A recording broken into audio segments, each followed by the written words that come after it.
तो 370 हटने के बाद जम्मू कश्मीर में पहली बार विधानसभा चुनाव संपन्न हो गए हैं। शांतिपूर्ण माहौल में कश्मीरियों ने लोकतंत्र के पक्ष में मतदान किया। इन चुनाव में अगर किसी को हार मिली है तो वो है आतंक परस्त पाकिस्तान। घाटी को हिंसा की आग में झोंकने वाला पाकिस्तान की अगर जब हम बात कर रहे हैं तो यहाँ पे कश्मीर की बदली हवा से वो बौखला गया है। पाकिस्तान सेना हो या फिर वहां की आवाम, उनकी हताशा साफ साफ दिखाई दे रही है, छिप नहीं पा रही है।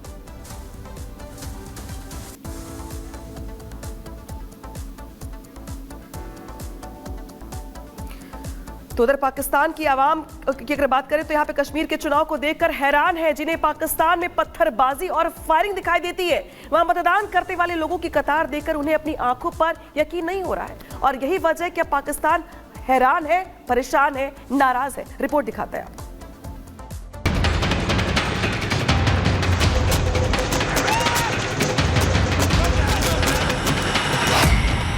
जश्न की ये तस्वीरें लोकतंत्र के जीत की है, घाटी में बदलते माहौल की है, पत्थरबाजी आतंकवाद का दौर खत्म होने की है, विकसित भविष्य की उम्मीद की है, विकास की दौड़ में शामिल कश्मीर की है।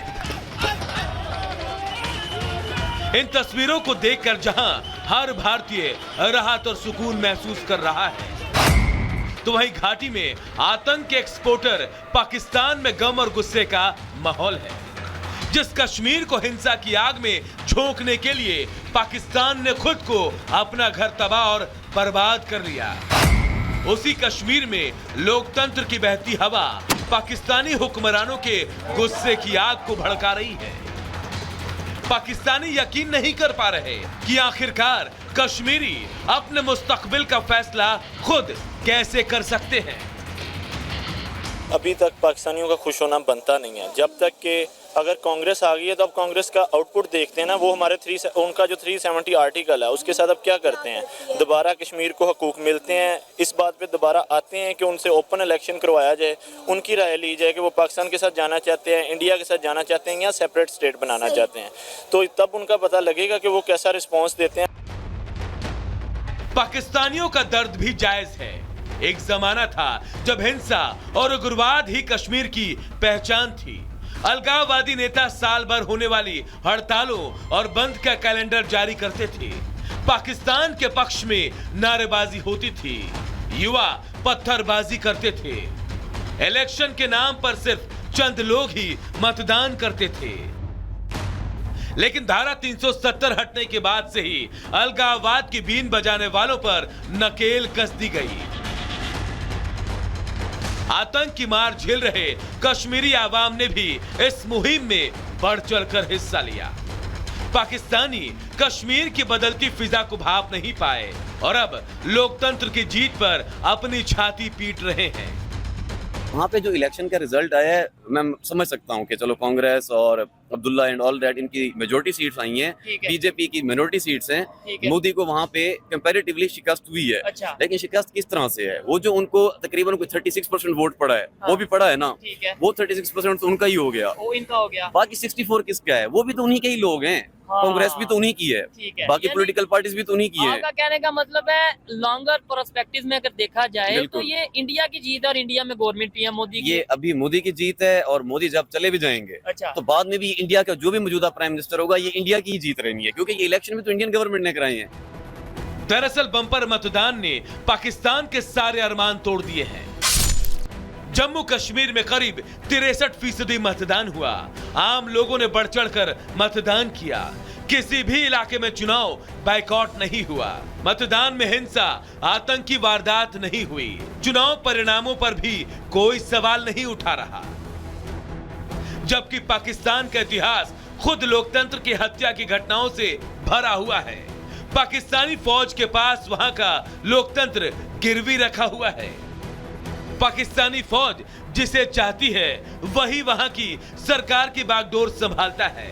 हालात ऐसे हैं कि पाकिस्तानियों को गुलामी और खुद मुख्तारी में अंतर समझ नहीं आता।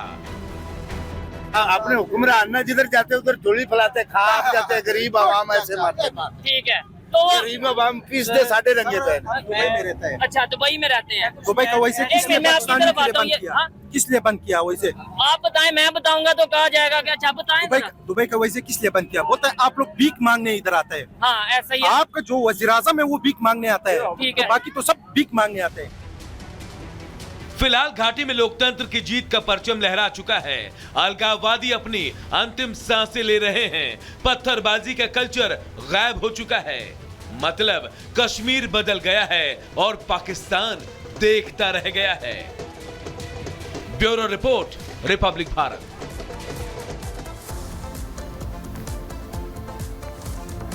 तो सवाल दरअसल यहाँ पर यह है कि आखिर पाकिस्तान इतना बौखलाया क्यों है? क्योंकि 370 खत्म होने के बाद घाटी में लोकतंत्र की जो असल बहाली है वो हो सकी है और माहौल बदला है। 370 के बाद जो राज्य का माहौल है वो भी यहाँ बदल गया है।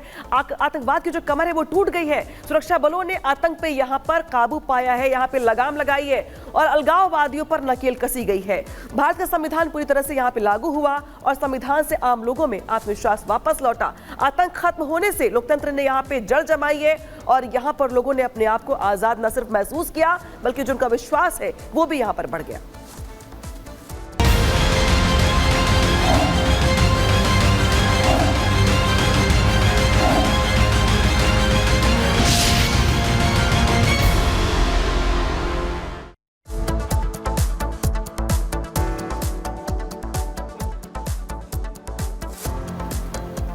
और अब बात करेंगे जिनपिंग की। दुनिया को कर्ज के जाल में फंसाने वाले चीन को पाकिस्तान ने चूना लगा दिया है।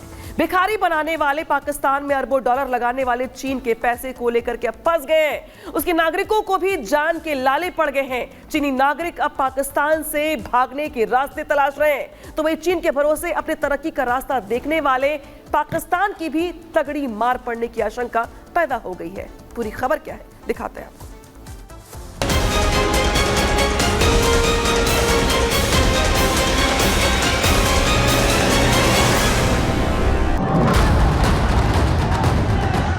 पाकिस्तान में बलूचों की बगावत।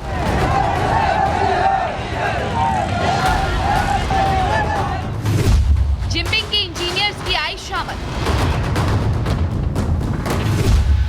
भिखारी शरीफ को लगा झटका। डर के मारे भागे चीनी इंजीनियर। खटाई में पड़ गया सीपेक प्रोजेक्ट। भीख के पैसों से तरक्की का सपना देख रहे पाकिस्तान को करारा झटका लगा है।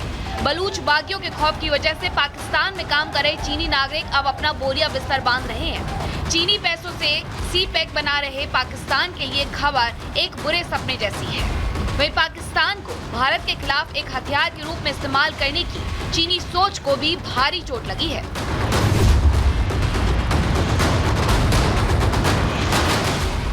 दरअसल चीन सरकार ने पाकिस्तान में काम कर रहे करीब 400 चीनी इंजीनियर्स को देश वापस बुला लिया है।